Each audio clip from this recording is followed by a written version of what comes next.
Record. All right. Welcome, y'all. Andy McCabe here, your Rebel leader. Our weekly roundtable for November 14th already, 2017. I'm going to get it started by reading the 4 Rebel agreements or the Rebel rules. I think I'm going to change it to the Rebel rules. It's a better hashtag. Restoration Rebels push the agenda of the Restoration 2.0 movement. Our purpose is to empower and educate the insurance consumer and to create a more fair claims process.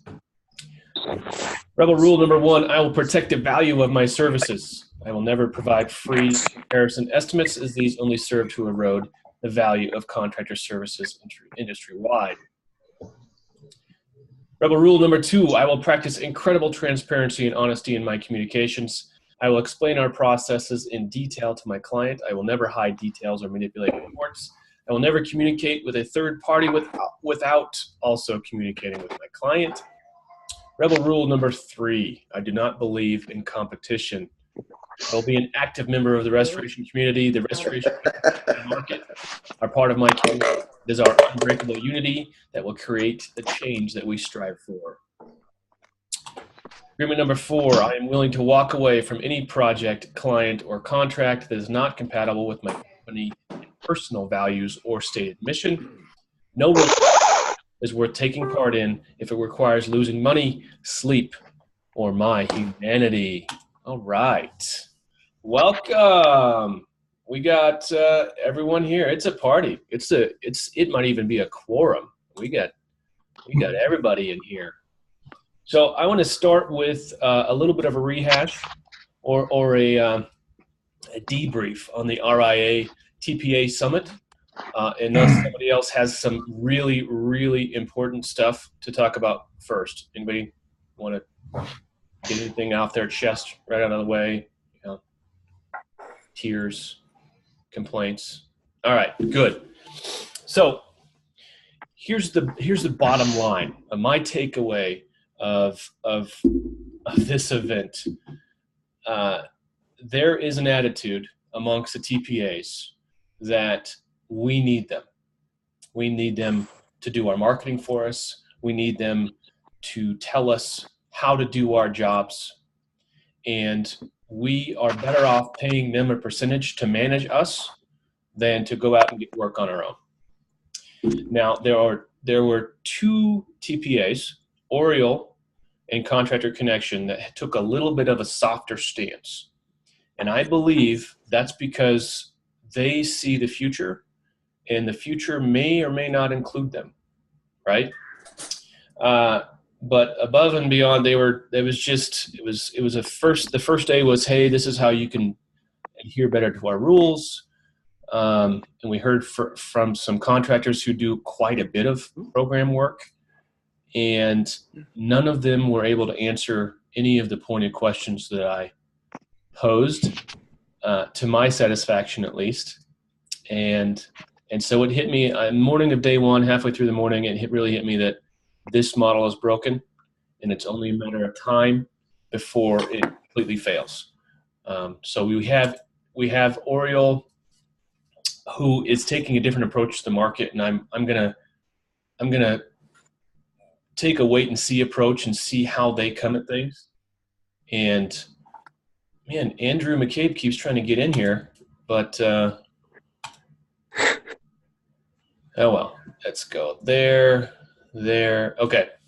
Any questions for me? And Parker was supposed to be here tonight, but he was there as well. James, what's James' last name? James was there. Mr. Spence was there, and a bunch of REI folks there. So anybody have any questions? I do. Go ahead, Blaine. What's up, buddy? How you been? Hey, man. How you doing, Andy? Good. Doing well. So the meeting was like 2 days, right? Yes. 2 or 3? Yep. So a lot of other people had stuff to say, man. You know, I'm dying.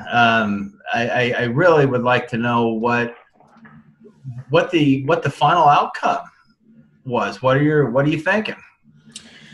The most successful guys, or at least the the folks and companies that I perceived to be the most successful there, they had a healthy mix of work, and not just a healthy mix of TPA versus regular insurance work. They were going and getting work outside of the insurance ecosystem, doing TIs, doing reclads, doing remodeling, just regular old remodeling. So the guys that owned several offices in their market, or were really dominating their markets, have concentrated on expanding their breadth of services that they offer beyond the insurance in general.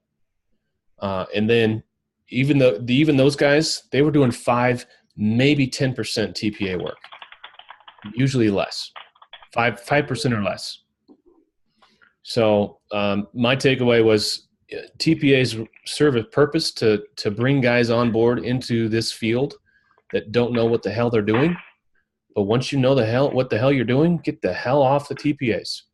And that was said by more than one TPA. Hey, this is not for everybody. And if you don't want to play by these rules, it's a free market. And I think what they don't realize is it's a really free market, and we're going to be gone. There's not going to be anybody that's willing to adhere to those things much longer. So you would think that there would be some sort of maybe a deer in the headlight look for these folks, and no, they're just completely oblivious. I mean, you should have seen this Nexus guy. I mean, he couldn't have been more pompous. He couldn't have been more arrogant. Really, I mean, he's the guy that I quoted. Our fees are 5%, and I wish we could charge more. I wish they were more. And I damn near fell out of my chair. Wow. So what carriers does Nexus represent? Do you know? I don't know offhand. I'm curious. All right. Well, I have a list for Nexus I can give to you. We are members of Nexus. How's that going for you, Sean? We're a member of Nexus. If you guys want to know what can pitch in, they have a home site Narragansett Bay, ASI, Liberty Mutual. Wait, I thought Liberty was Alacrity. No, that's Allstate. Liberty's reached out to several different TPAs. Yeah. Sometimes they're on multiple. Okay, and they're not exclusive. The carriers are not exclusive. They will be with more than one TPA in any given market. And I think that's a diversification tactic for them, just like it's a diversification for us. Like if you're going to be on TPAs, be on more than one, just to spread it out. Hey, down here in Florida, I can tell you that ASI is one of the major, and American Integrity is another major. Universal, those are the three that come off the top of my head. Oh, David, are you you got your ears on, Mr. Sweet? Absolutely. Why don't you you got something to add to what I said? No, I think you kind of covered it. You know, my conversation with the head of Alacrity. You make a really easy market for us to come and follow behind, because we know you don't let us dry won't let your people dry more than 3 days. So we follow your guides intentionally so we can serve the client. Not political all of a sudden, but that way you guys can't see me, so you can't throw anything at me. But I did actually have that conversation at the end of the meeting with an Alacrity guy. I'm like, you're not drying structures in 3 days, and he nodded to me astonishingly that they're aware they're not. Yep. But it's all the carrier will pay for. And he can't move the bar. Actually, interestingly enough, I think we could go farther to moving the bar than he can by doing the job right and sticking to our guns. Because at some point, believe it or not, I believe they become less and less valuable the more that we actually do. Yes. The more we stick to our guns, the more that we do proper work, and the less valuable they are in trying to cut a bill, the less reason they have to exist for anything else besides what they claim is their primary goal, which is the actual claim experience and customer service. Yeah, and it was repeated by every TPA there. Our number one goal is customer satisfaction. Well, how do you measure that? I mean, when you're measuring cycle times and you're measuring leakage, well, you're measuring the wrong things if you're trying to measure client satisfaction. And I think that's what it's going to come down to at the end. In the future, the client's going to be king, the insured's going to be king, and they're going to want so much more responsiveness that the middleman will not have a place. It's going to be whoever's providing the service, us. It's going to be whoever's paying for that service, insurance carriers, and there's going to be no in between. It's going to flatten out. So, all right. Oh, all right. Wow. Guys. Kill it. There we go. It's done. Well, sorry, I was being quiet until I feel you stormed this thing. Well, let's do a quick round the horn here. Let me know where you're at right now, what you're doing in your business, and anything that's a hot button for you. Let's start with Trey. Where are you at right now? Right now, I'm down here in Southern Maryland. We're about, I'd say where I'm located is about 45 minutes south of DC. So we got kind of a wide open market here between 3 or 4 states, the whole Delmarva region, as we call it. Perfect. Full service restoration. Yeah. Actually, our foundation is in construction. We're a 40-year construction firm. We started as framers. We moved on to full service construction. Then we got into restoration and insurance work about 2007, when a lot of people did, when the market started to crash on housing. Yep. So yeah, we have 2 divisions. I kind of head up the mitigation wing. Ronnie Stalling is the owner. He heads up the construction wing, and that's how we go at it. Perfect. All right, Mr. Robert Kiefer. We also own we also own a 1-800 board up franchise as well. Perfect. Oh, Canadian Restoration out of Portland, Oregon, is killing it with 1-800 board up. It's an incredible lead generation service for them. It's a good way to get in on fires, especially for us, because we do the full service. So a lot of money in the rebuilds for us. So that's definitely good. Yeah. Mr. Robert Kiefer, where are you at? In Delaware, Delmarva myself, Trey. I know of you guys very well. Okay. But yep. I'm basically, I focus completely on building my company in more the waterproofing, mold remediation, indoor air quality, and product service, and focus on trying to make our business 100% not related to insurance whatsoever. So usually we get a couple calls for water damages and stuff like that, and if they're an insurance claim, we make the customer pay for it, and they can get reimbursed by their insurance, or we just flat out turn it down. Perfect. All right, Mr. Blaine Perry. How you doing? Good, brother. Remind us where you're at. I'm out here in Spokane, Washington, trying to get a Roto-Rooter franchise off the ground here. I think there's a huge opportunity with this business model in the area.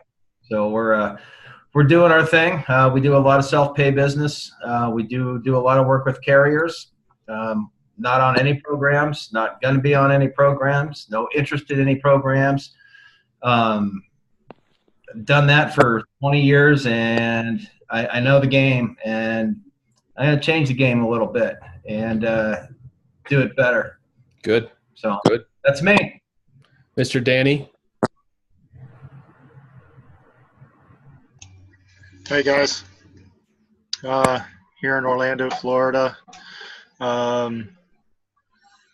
What else did you want to know? I'm not doing any. I mitigation, jumped off of the reconstruction. Yeah, mitigation only, water and mold. I still do some carpet cleaning, but mostly water and mold. Yep. Perfect. I'm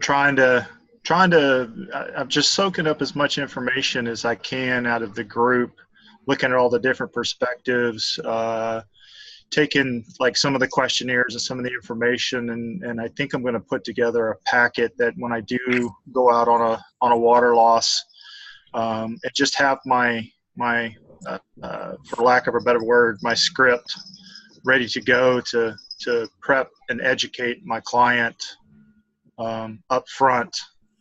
And Are you using the power questions yet? I haven't had the opportunity. Now, Bob and Chris, you guys are using those now, right? Bob and Chris, you guys are using power questions? Yep. Yeah. All right. Sorry to interrupt you again. That's okay. I just I'm still trying to put my house back together from Irma, so man, that's been eating up quite a bit of time. Goodness gracious! All right, Mr. Gene Axelrod, how you doing, buddy? Hey, all. Good evening. Happy to be connected here. Been MIA all summer long. We've been busy.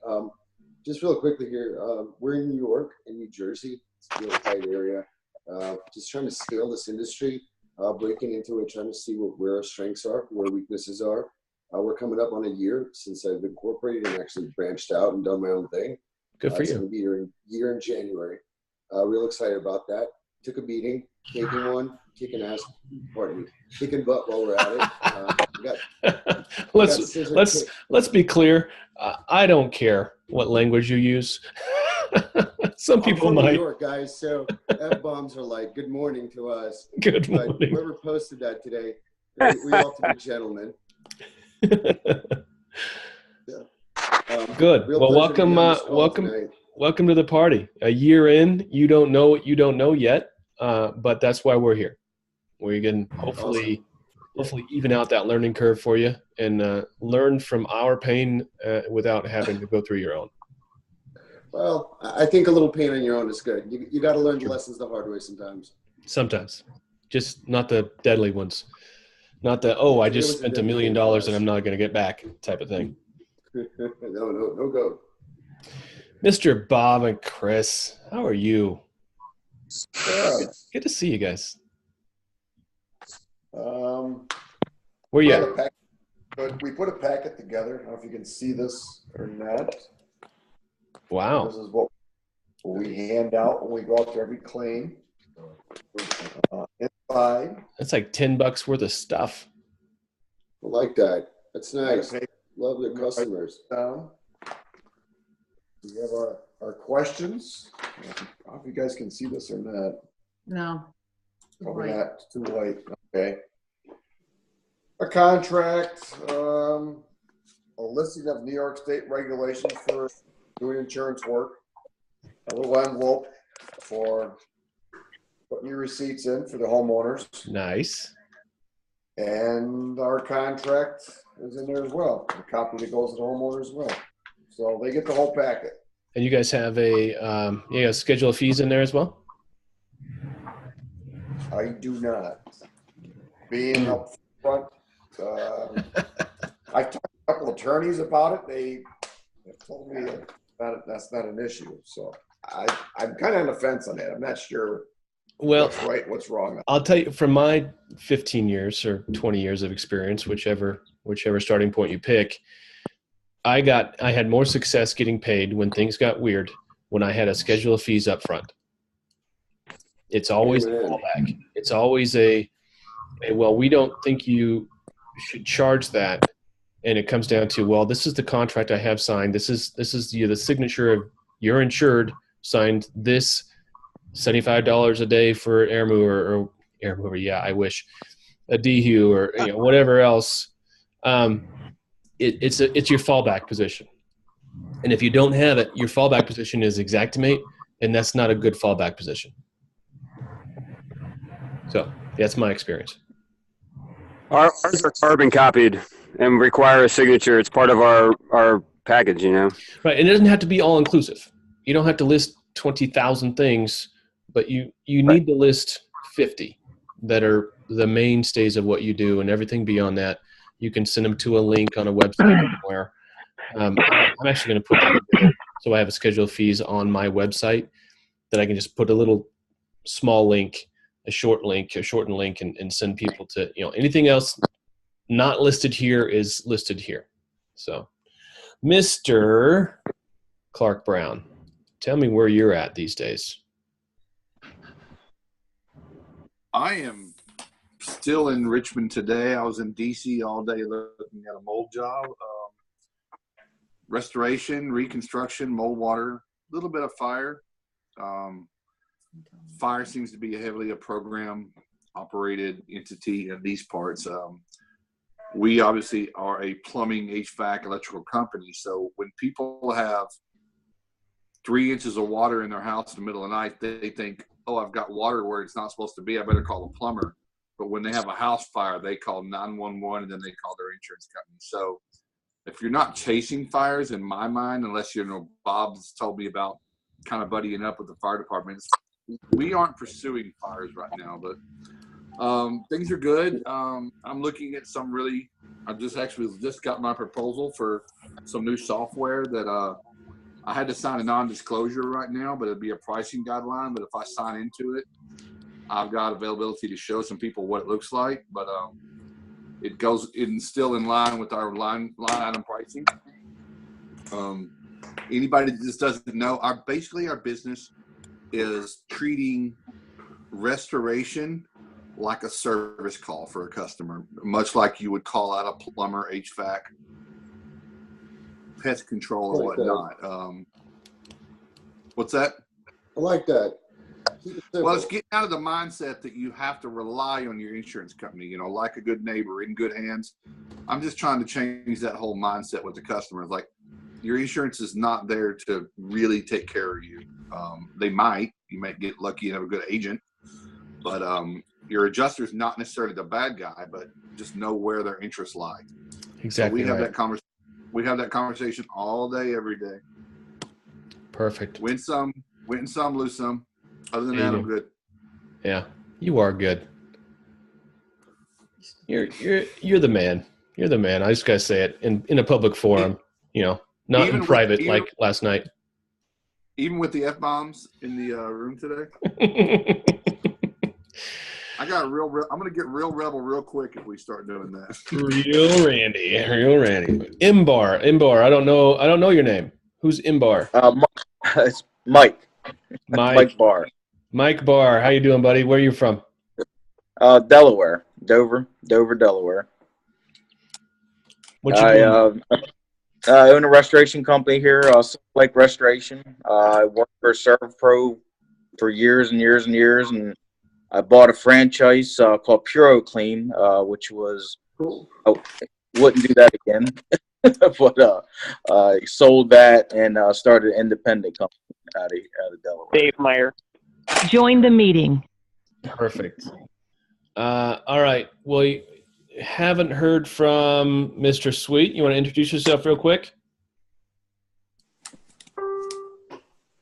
Perhaps? I'm getting there. I'm unmuting. Unmuting. I am David Sweet, and I am currently located in my recliner. Thank you. In my man cave. I appreciate that. You're welcome, because normally I don't do that for y'all. Because I love you and I need the ladies present, right?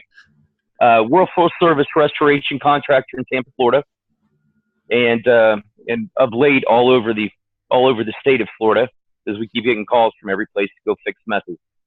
I'm also the owner of MIT Consulting. We're the token RTPE in the group, at least to start. Hopefully, we're going to fill it up with bunches of folks like us. So.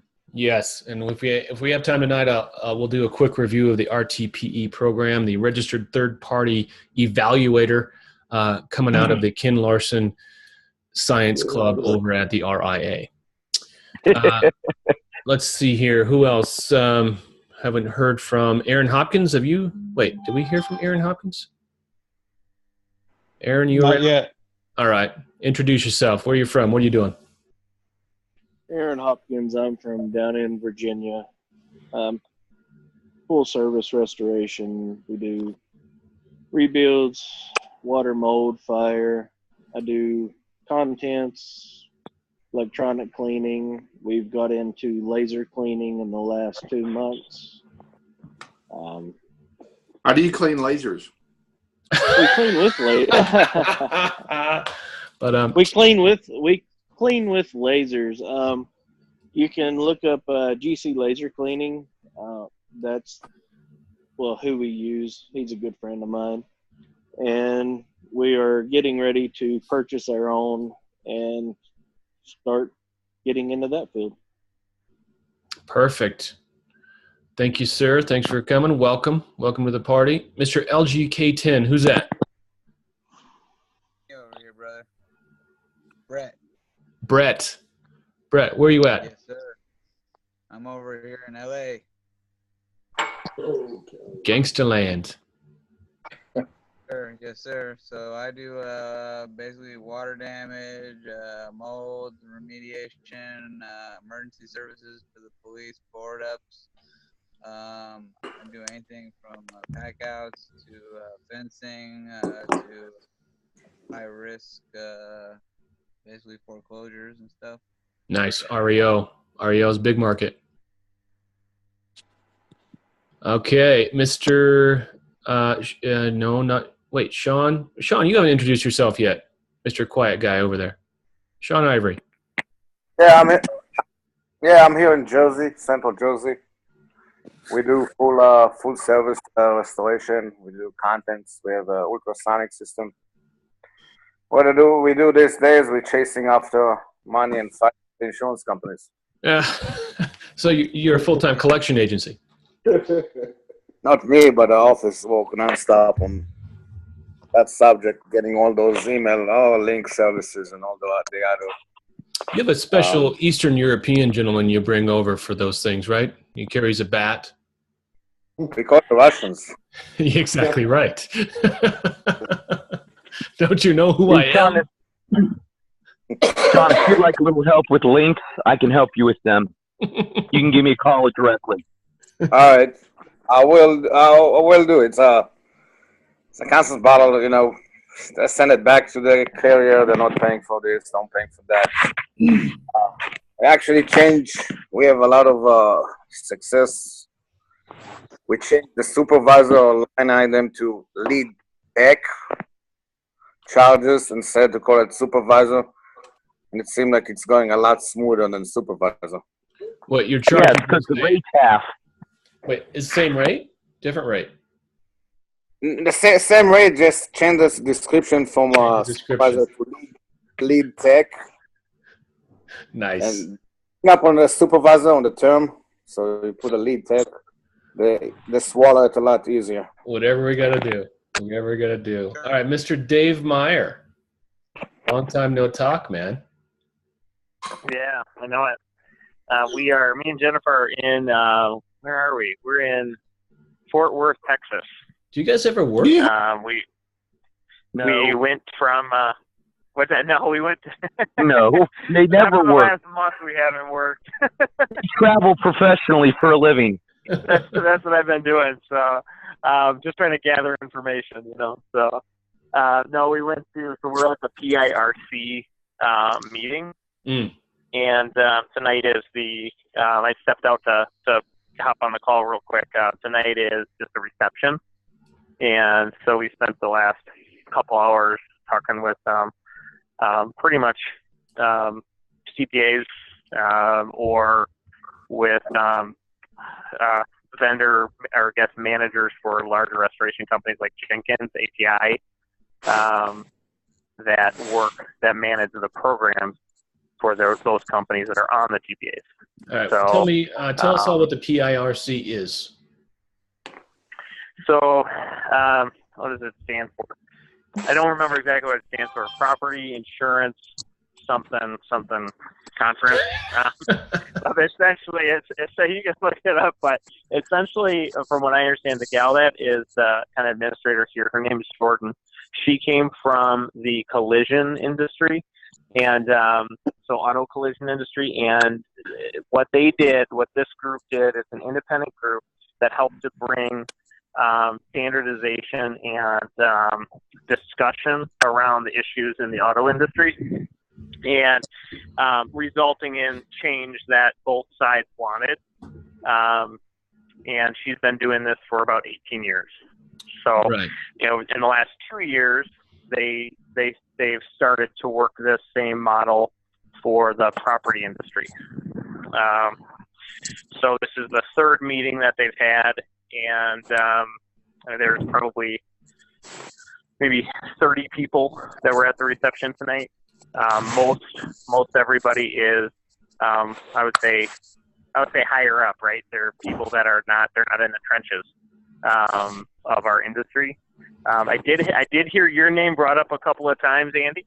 I can't help it. While we Can't were, help it.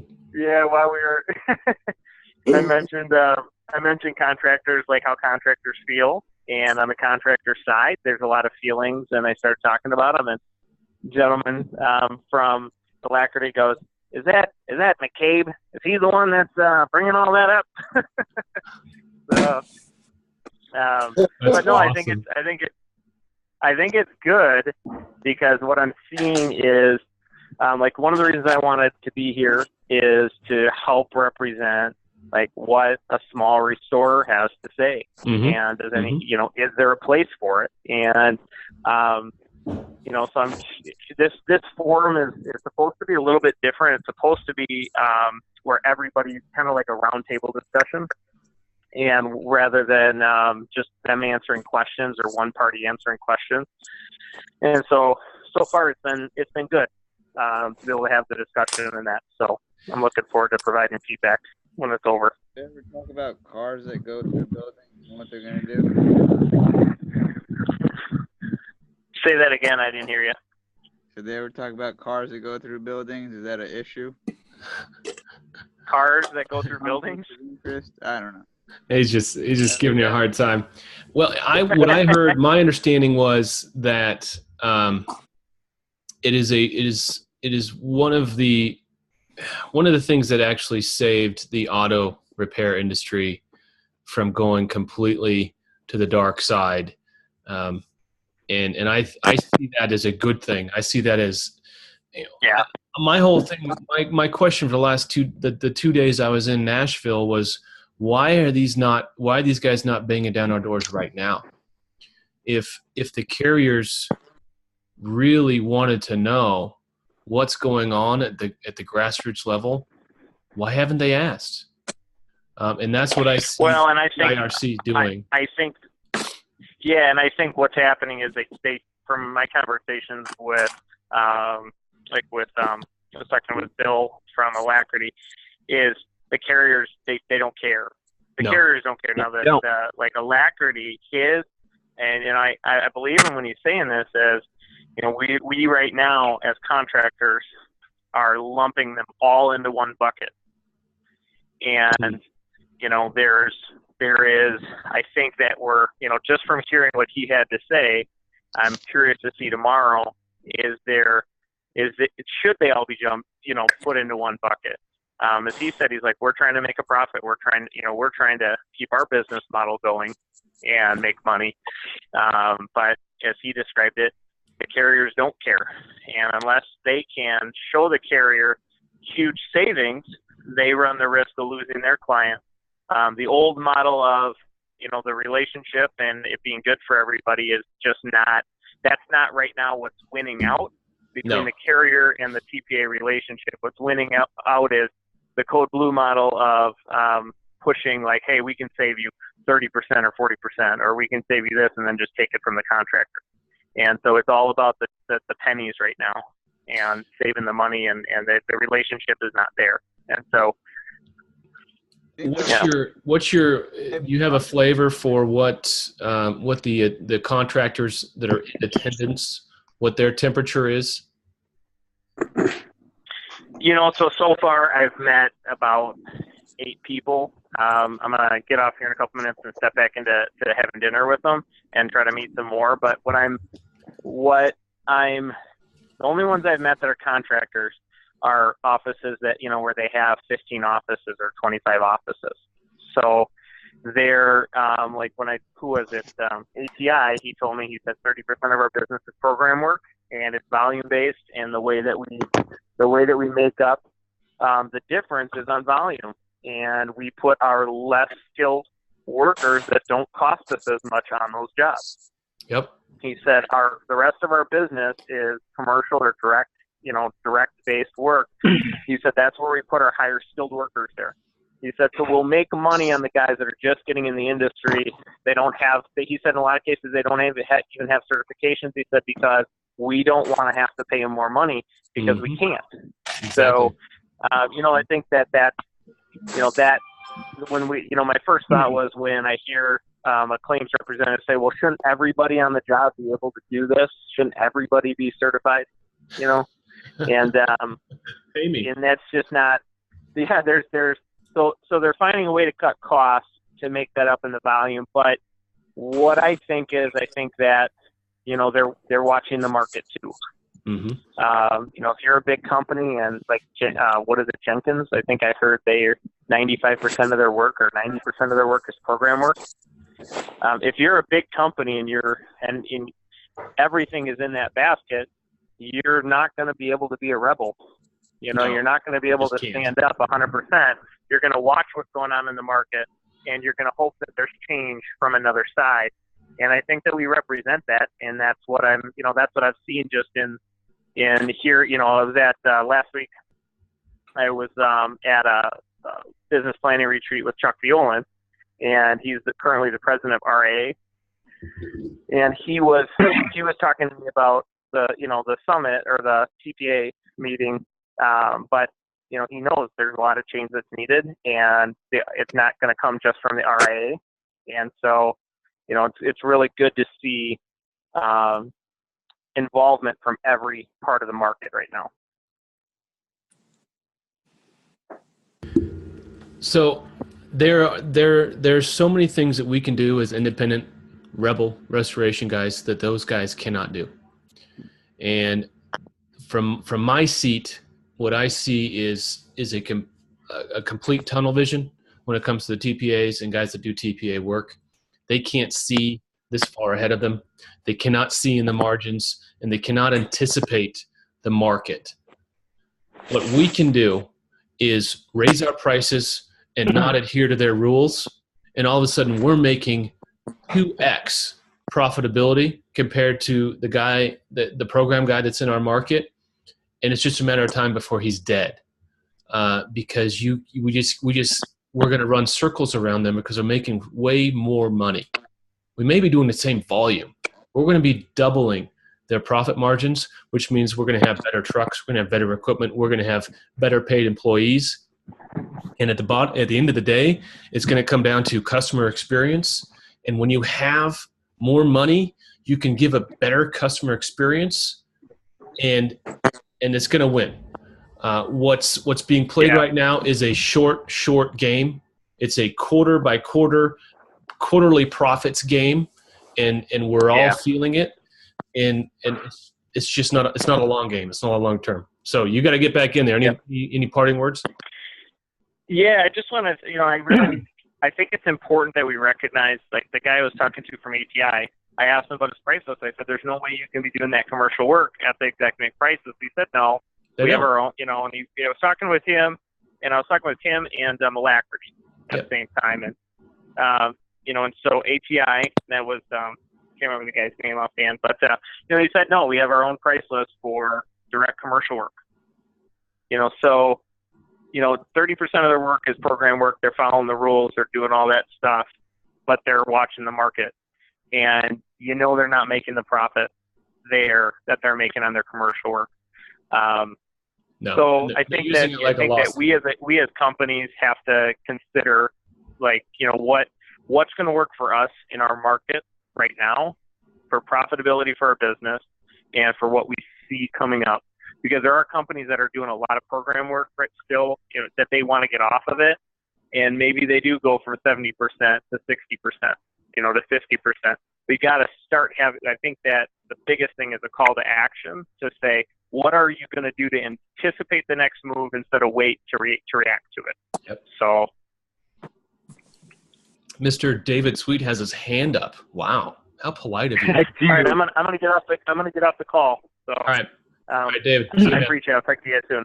Yeah, bye. Fine, Dave. I'm going to blow up your phone later with this. I'd like to suggest that, and I know that we have people that are on the phone call that do program work. So I'm going to be as gentle as I can, but at the end of the day, program work means that insureds don't get returned to pre-loss. Talking with the head of Alacrity the other day, he knows that structures aren't getting dry and that all the work's not getting found and certainly not getting done. And if it is getting done, it's not getting done to the standards it should be getting done to. The only reason that they exist is, number one, that they probably do provide some type of metrics for administration that the carriers like. But the second and really most important thing is they're saving the carriers money. So if you want to break their back, if you want to make them completely irrelevant in one fell swoop, start focusing like we do on coming behind them. Every single job a TPA does, we offer free inspection for. Pick them back up half-dried. Pick them up converted from Category 1 to Category 3. Go in. How do you do that? All you have to do is follow behind them. Branding. Well, you got to get the phone call. You got to have awareness. You got to have awareness in the market that that's the service that you provide. So well, awareness. But I got news for you. The agents, a lot of these agents hate that their people have to use a preferred vendor because they know deep down it's not a square deal for their insureds. Yep. Especially the ones that are independent. So that's a good source for them.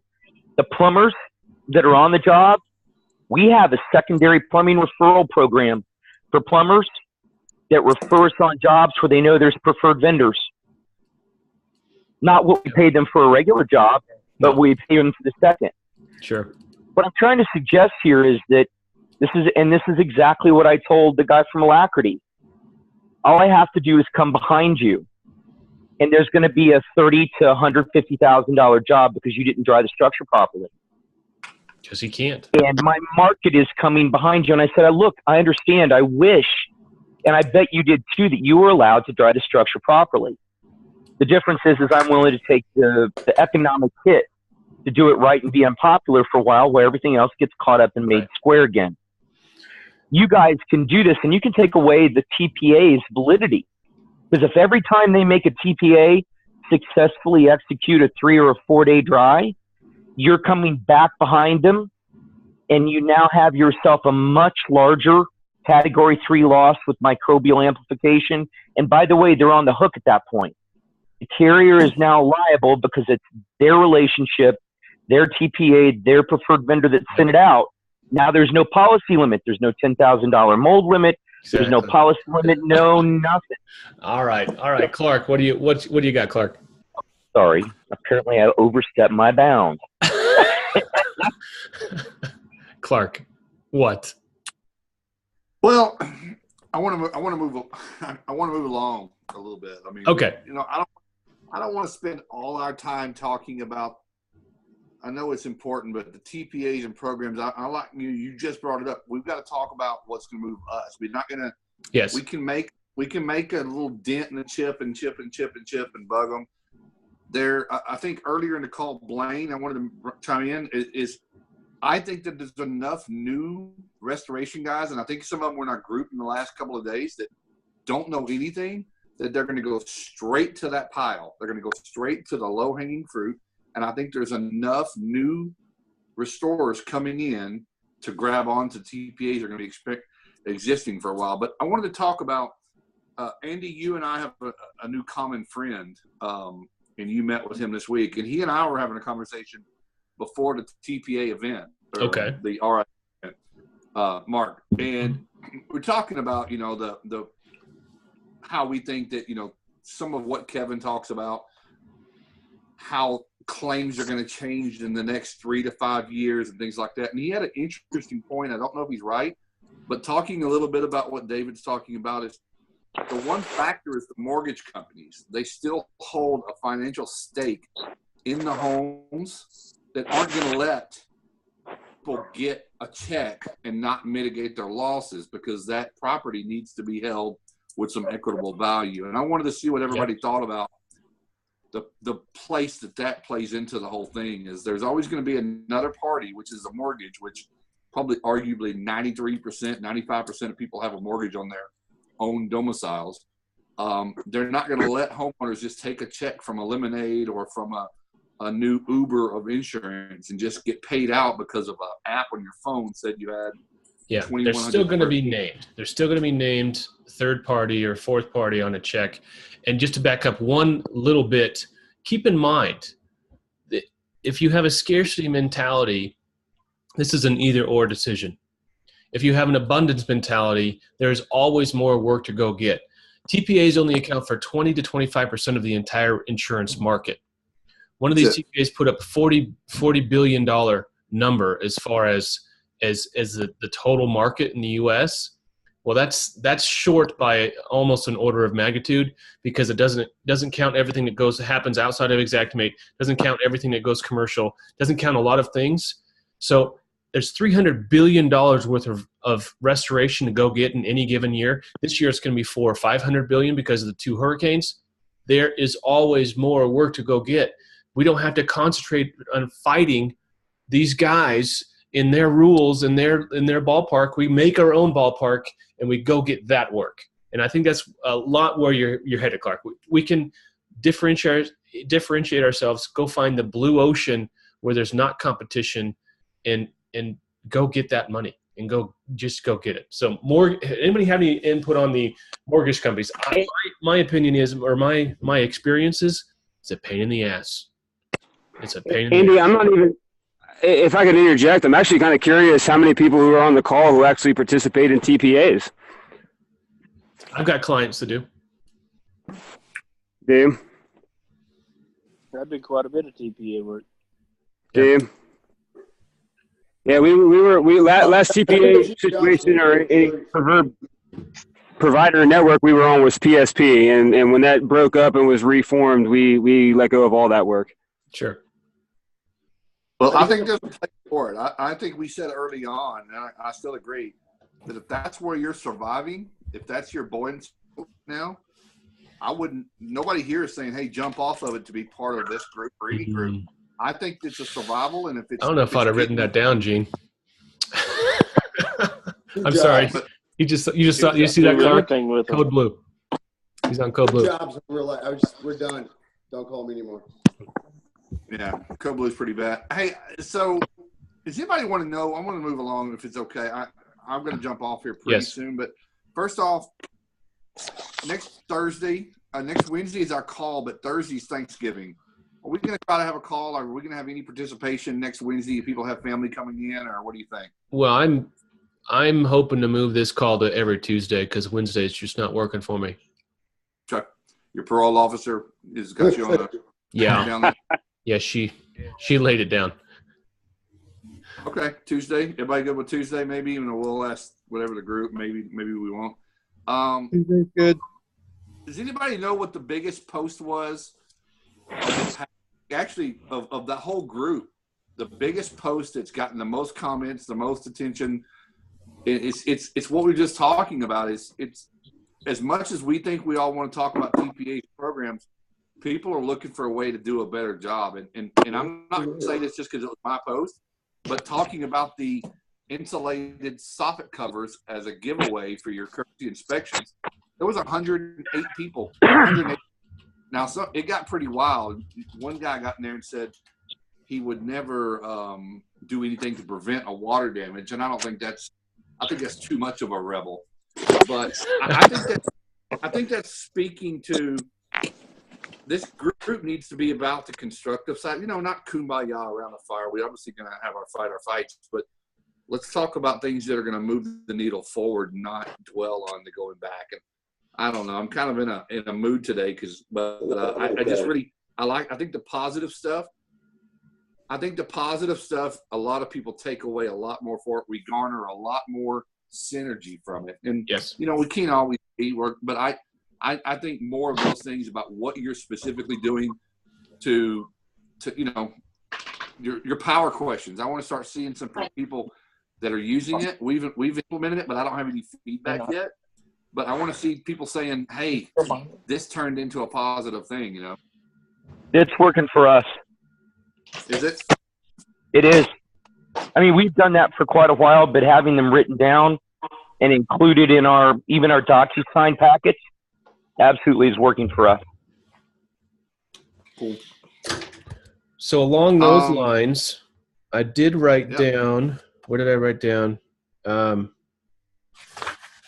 Oh crap! I have a mission. I have a mission for the Restoration Rebels, and so I wrote down: we exist to empower the insurance consumer.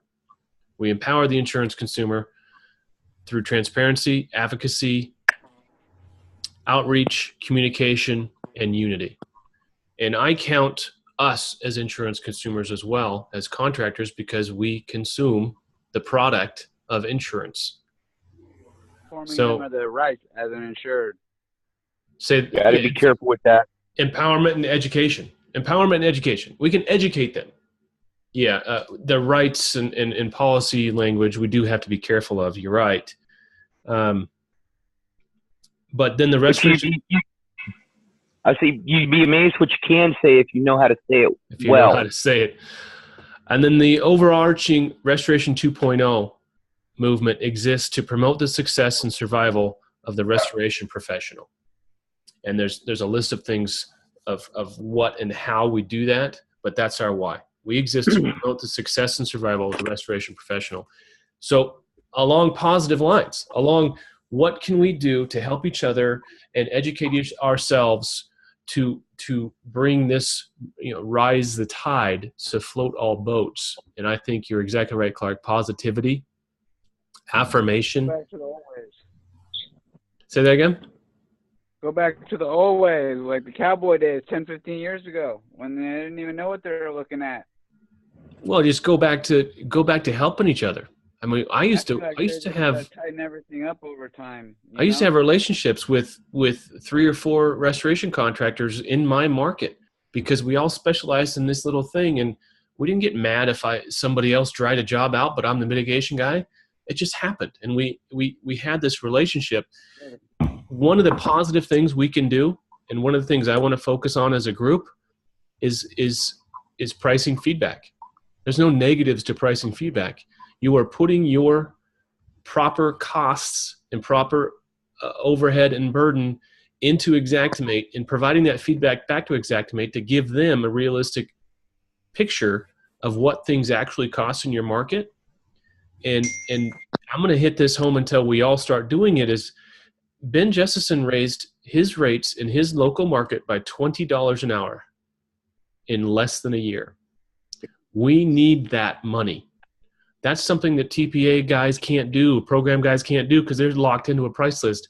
We have all the freedom to do that, but the only way it works is if all of us do it in the market, in our given market. I've got a meeting next week with 5 of the biggest restoration guys in my market. I'm going to teach them pricing feedback and tell them everyone that does program work is giving pricing feedback here. Every single assignment gets pricing feedback here. We need to be giving pricing feedback here. So at least the aggregate, a year from now, we're going to be getting 25, 35% more than we were this year out of Xactimate rates. Anything else you want to do, Clark, on the positive side of life?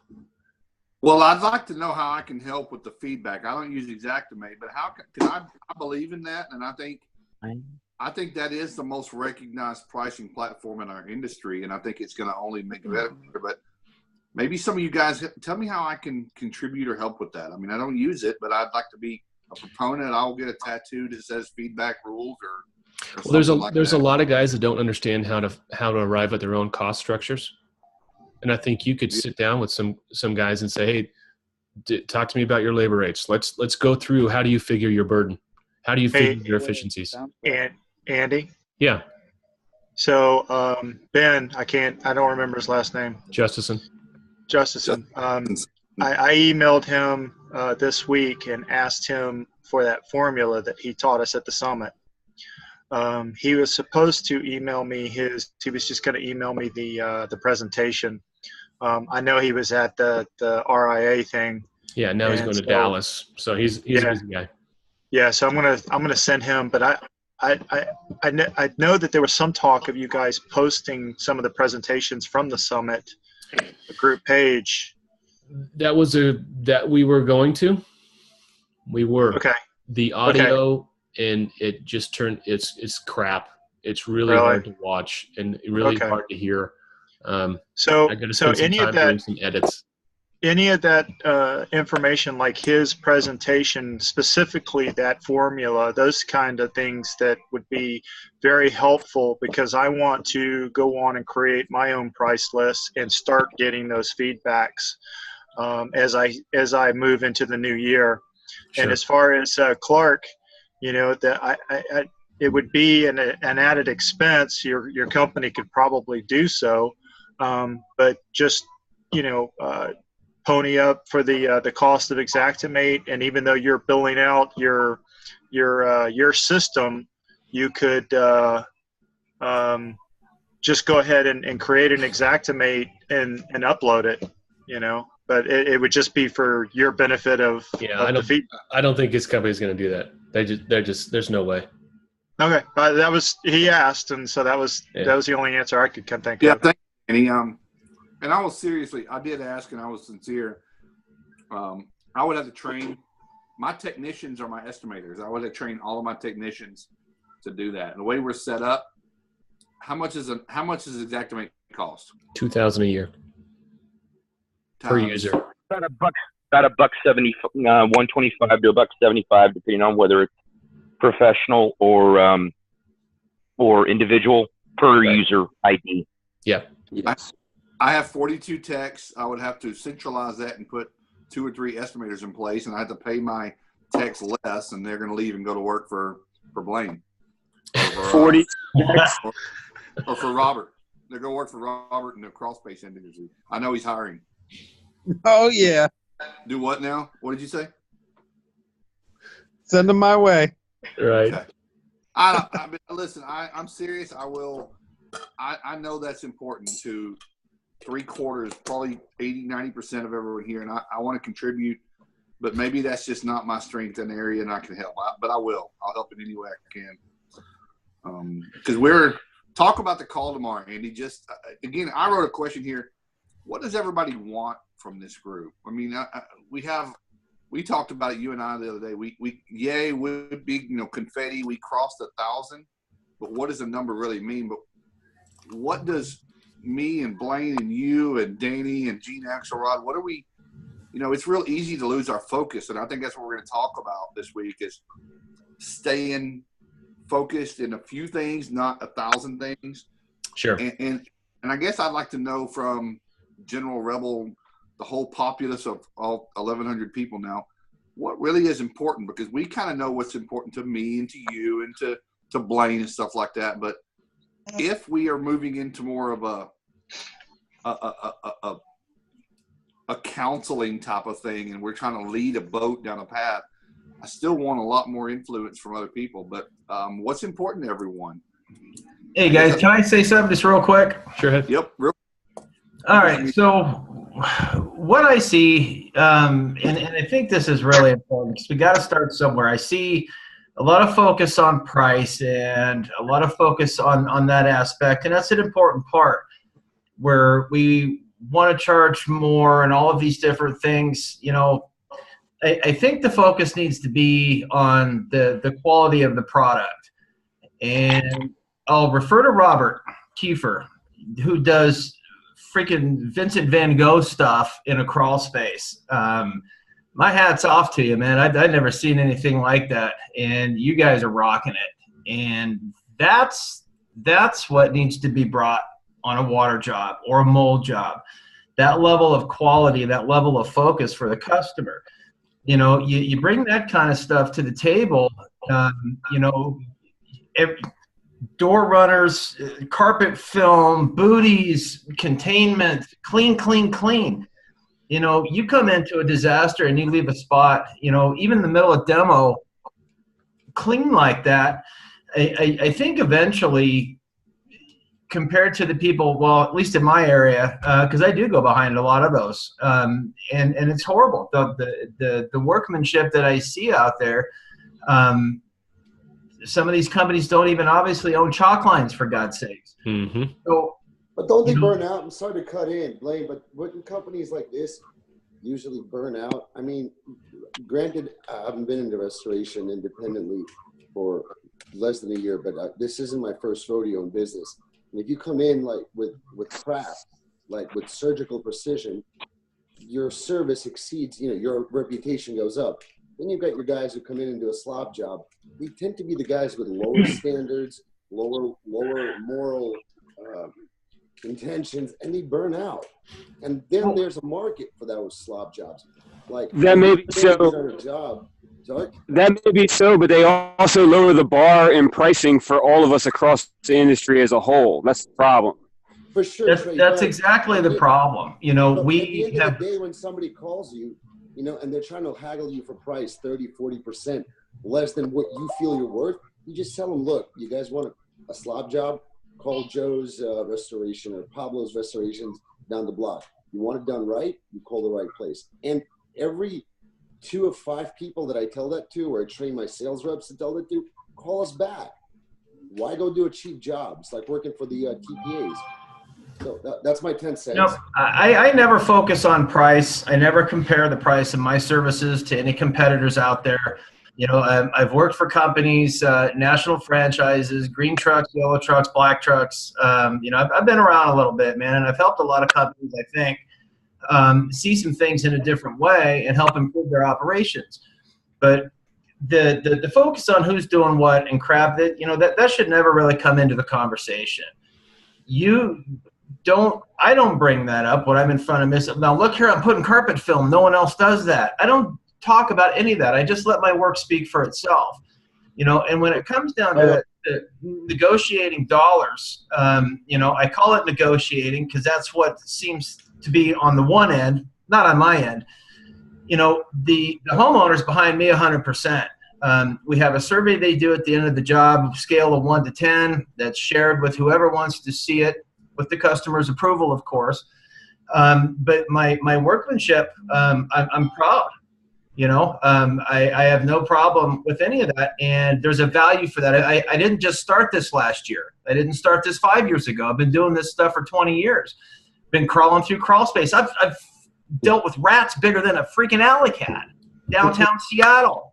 You know, I've been through the trenches, and I'm still there. And there's a lot to be said for what my average rate is in Xactimate versus Bob Smith, who just graduated ASD class yesterday.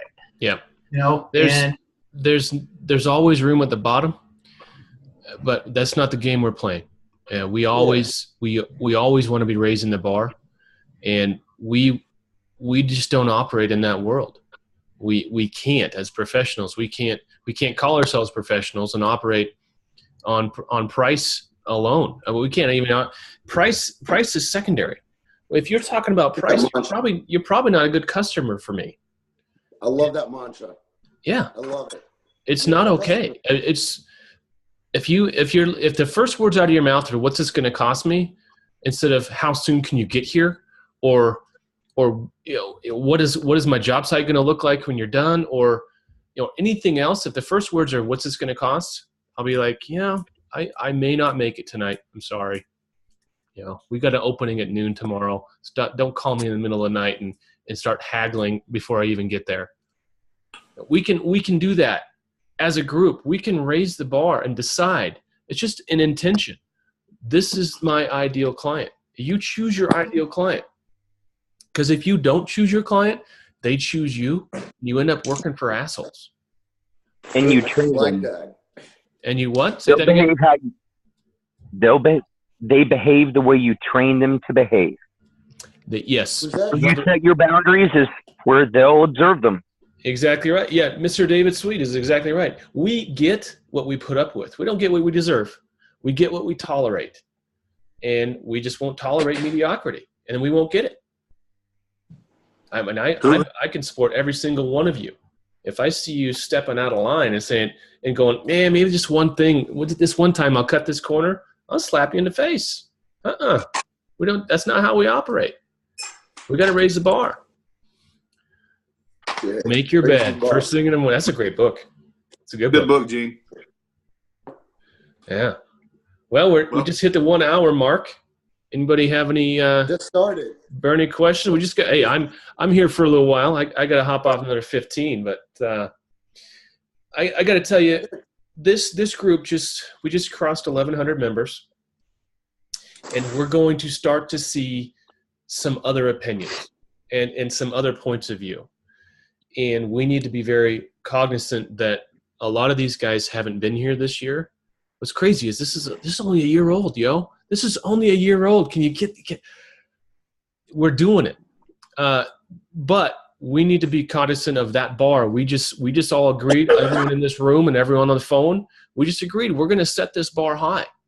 And if someone's coming in below the bar, we're going to let them know nicely at first and then remind them a little bit more harshly. But hey, if you're not cut out to do high quality work, and if you're not raising the bar in this group, you're going to be gone. Because we don't have time. We just don't have time. Well, you're on a restoration professional at that point. Yes, exactly. Exactly right. We're going to have a meeting Thursday. We're going to have a leadership meeting. Bob, you going to be there? Clark's going to be there. I'm pretty sure Clark's going to be there. Yes. Yes. Yep. David, we're going to have a leadership meeting. We're going to narrow down the next summit. It's going to be in May. I'm thinking the week after Mother's Day in May. We're looking at Denver. Does anyone have any objections to Denver in the second week of May? When is Mother's Day? Chris, do you know when Mother's Day is? Usually around the 10th. I was going to ask Clark. Wrong day to ask me that. The 13th. 13th. So that sounds like the second weekend of May. Yeah, second weekend of May. Hey, we can do RIA over. We can do RIA over Valentine's Day, and we can do Mother's Day with Restoration Rebel, and then we all can be single. We're exactly right. So third or fourth weekend of May, we'll be in Denver, and we're going to start planning hardcore for that. But I'm feeling that we're going to sell this thing out, and it's not going to be 50 people in the room. It's going to be 250 people in the room. Who here is going to try to be there? Who can I get a commitment from now that's going to go? Right here. Robert. Yes. Perfect. I'm there. I think it's going to be a good show. I think we've got some good stuff. Yeah. There's a lot of East Coasters on here, so I want a commitment that in the future we're going to move this thing out to the east. Well, midway. We could do it twice a year. We could do the fall next year. I think everybody wants to come to Delaware. We all know that. Most people don't know where Delaware is at. DC's okay. Is that a state? What? January at Dave's Sweets on Clearwater. That big. Hey, can I recommend sunny Florida? No, man. I was already there. Man, I went through Irma already. I don't want to go back. Yeah, but it's so much different, man. I've done lots of storm work. Once it's no longer nasty like that, it's a real different experience, dude. Oh, man. I've been to Arcadia. I know what it looks like. I've seen all of Florida, right? That's freaking Arcadia. You never hear an advertisement for it. I mean, do the beach. I don't understand how y'all do it. The humidity. I just don't get it. But guys and gals, I want you to know that we're going to, last summit was really good. It was our first. We learned a lot. But the next one, there's going to be some real mission. There's going to be some not only, what do you call the precursor? It's before homework. You're going to have some assignments if you're coming out. And we're going to – Yep.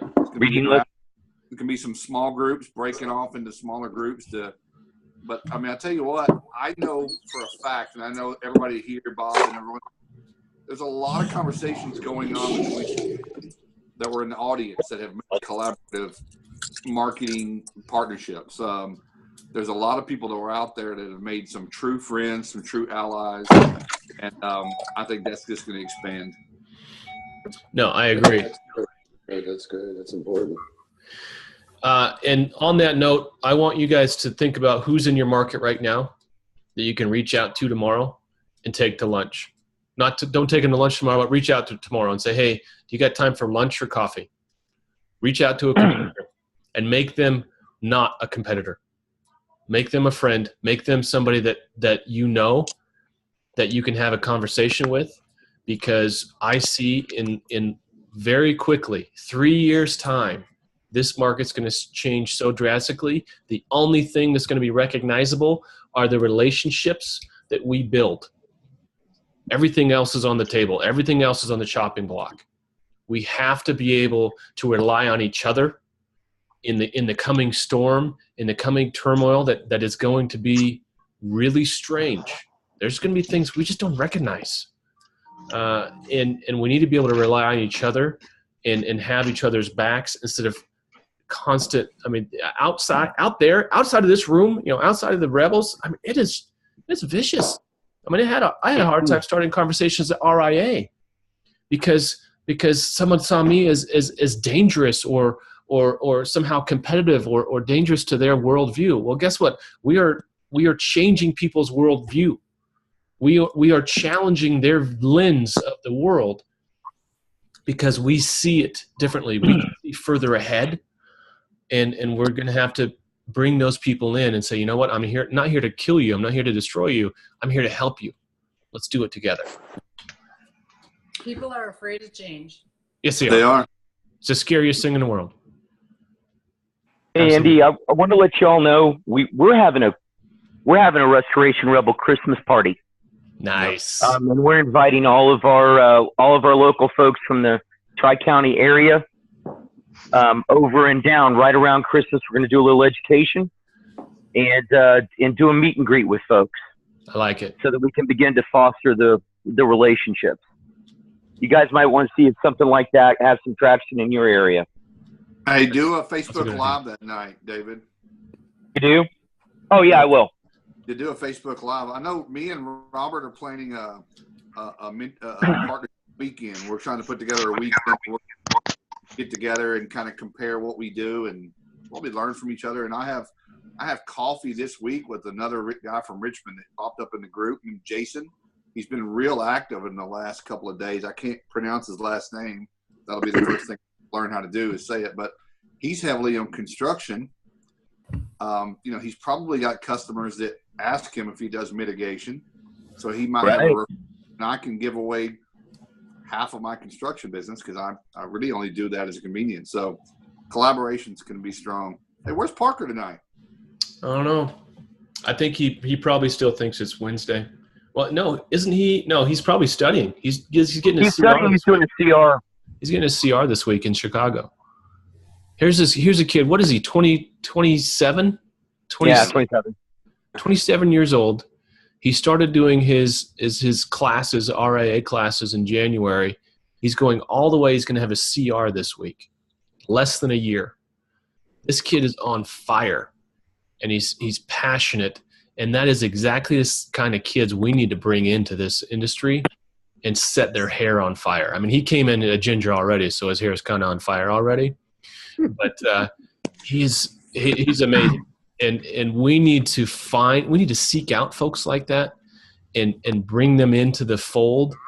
And because he's going to be a man on a mission. You just send him in a direction, he's going to go knock down the walls. We need to be intentional about culling these guys out of the herd. Yes. So if you have really good, especially young restorers in your neighborhood, we need to target them. You want to change the world. You want to target them. Yeah. Decide, pull them through and mentor them up and help them succeed because they're going to be the ones that are around. We're getting up there. Some of us are old. Like Clark. Clark is really old. Clark's really, really old. So, we got to help guys like Clark. Yeah, leave a legacy, right? Right, Andy? Yes, legacy. That's my mission, man. That's my Hey, motivator. Clark and Kiefer, I wanna possibly set something up. I know you guys are a little bit further away from me, but we're all kind of in the same market. So I'd love to. I'll make my travels out to you guys, but maybe we could sit down one day. We've got a couple of guys. We got John. How do you say his name, Robert? John Scirocco. We got a pretty good little collection here. And I guess if Robert and I talked about putting together an interactive map for anybody that wanted to do that, you can do that with Google. Yeah, you do an overlay or whatever. You just go in and you log in through Google Docs or Google Maps and put your location or as close as you want to. Then you can literally look in the map and say, who's 2 hours from me that I can collaborate with. I think that's pretty cool. Do it. Pretty cool. Who's in charge of that? Who's going to take charge? I think I got elected to do that. I think Bob. The last couple weeks. I second that. I third. Done. Set. Somebody went to the bathroom. You'll learn how to do that. Good. All right. Well, we're gonna cut this thing off before it gets way off the rails. I appreciate all y'all energy. I appreciate everyone being here tonight. If there's any questions that didn't get answered or anything that you guys need from me, you know how to reach me. Put it in a group. We're all here for each other. We are unified. We are one. And the more you repeat that, and the more you realize that there's no enemies here. There's no competition here. And we are going to succeed where others have failed in changing this industry. I believe that wholeheartedly. In the famous words of Mr. William Corgan, we're all just rats in a cage, right? Hey, I just wanted to say to Chris, thank you for sending that to me. Oh, no problem. Perfect. Andy, one more thing. Sir. The vinyl stickers. Did you order those? Are you taking pre-orders, or where are we at with that? I have not ordered them. We had 2 people. I did not nail anyone down. There's 2 people saying, oh, I got this and I got this. Neither one did I nail down. So I think I'm going to put Jonathan Grubb on that. I'm going to buy 40. They're going on every truck. Yeah, well, and we're going to get them for far less than what I paid. You're going to get the badge that goes on the door? I was gonna say, it's expensive. Yes. Yeah, we're going to get them for You far have the less. most expensive sticker known to man, Andy. I did, but look at the size of it. I mean, look at it. It's all about the size. I have sticker envy. No, actually, the one I got was about 3.5, 4 inches tall. I think that's the right size, but I bought 3. So if we buy more than 3 at a time, I think the price is going to go down. So, Jonathan, didn't you pay like $30 for them? $18. I paid $18. Well, hey, what are you going to do? I needed it. I wanted to go to Santa Rosa Fires, and I needed a badge. So I made one. And they did it in like 2 hours. I'm away out. You actually dropped the image, the vector, into one of the posts. We can probably put it in the files. If anybody wants to make their own magnet. Oh yeah, those are all in the files. They're all in the files. You too can spend $10 a piece for them. You too can spend $25 for a decal. All right, y'all. Take care of yourself. Be in touch. Good night, Rebels. Good night. Peace out.